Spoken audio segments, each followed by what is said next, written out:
তিনি শেষ যে অনুষ্ঠানটা গেছেন সেটা আপনাদের সশস্ত্র বাহিনী দিবসটাই গেছেন এবং সেখান থেকে আসার পরে কিন্তু তিনি অসুস্থ হয়ে পড়েছেন। সেদিন তিনি এত খুশি ছিলেন, মনে হলো যে she is at her home, তার বাড়িতে এসেছেন। আপনারা নিশ্চয়ই লক্ষ্য করেছেন একটা রাজনৈতিক দল ধর্মকে ব্যবহার করে 1971 সালে আমাদের স্বাধীনতার বিরোধিতা করেছিল, সেই দলটি আজকে আবার সেই ধর্মকে সামনে নিয়ে এসে মানুষকে বিভ্রান্ত করে বিভিন্ন অপপ্রচার করে আজকে জনগণকে বিভ্রান্ত করতে চাইছে।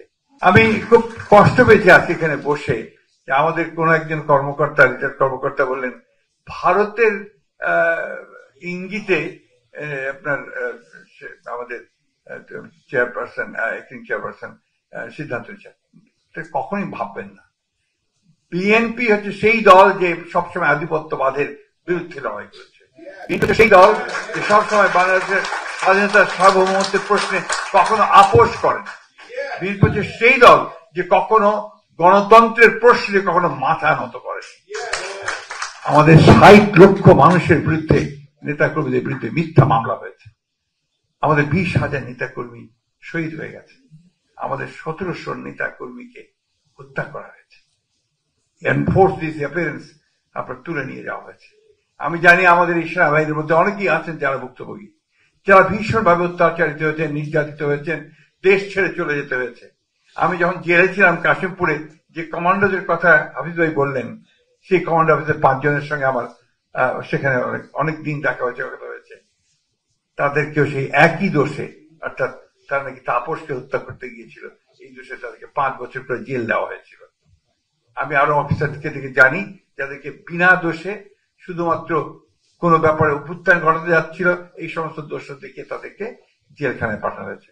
সুতরাং এটা একটা ইন্ডিভিজুয়াল লড়াই নয়, এই লড়াইটা কিন্তু কালেকটিভ লড়াই। একদিকে জনগণ, একদিকে রাজনৈতিক দল, আরেকদিকে আপনার দেশপ্রেমিক সেনাবাহিনী, সবাই মিলে একসাথে কিন্তু আমরা এই লড়াইটা লড়েছি, এই লড়াইটা আমরা জয়ী হয়েছি। এখন যেটা দায়িত্ব এসছে আমাদের সামনে, যে লড়াইয়ে আমাদেরকে চূড়ান্ত বিজয় অর্জন করতে হবে। আমাদেরকে সামনে যে নির্বাচন আছে, সেই নির্বাচনে আমাদেরকে পরিপূর্ণ জয়লাভ করতে হবে।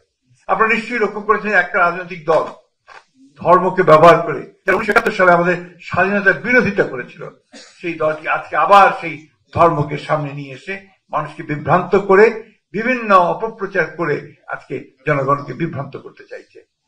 এটা আমাদেরকে রুখে দাঁড়াতে হবে এবং তার জন্য আমি জেনারেল আকবরকে ধন্যবাদ জানাতে চাই যে তিনি ইতিমধ্যে অনেকগুলো সেমিনার সিম্পোজিয়াম করেছেন। আমি ধন্যবাদ জানাতে চাই আমাদের যে সাইবার যে কাজ করছেন।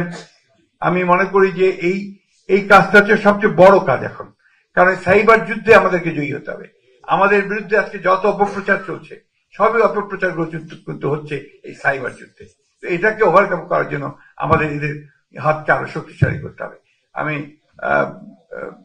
মেজর হাফিজকে ধন্যবাদ জানাতে চাই, তিনি যে প্রস্তাবটি দিয়েছেন যে একটা ডিফেন্স সেল আমাদের দলের পক্ষ থেকে আমাদের তৈরি করা উচিত বলে আমি ওইটার সঙ্গে একমত।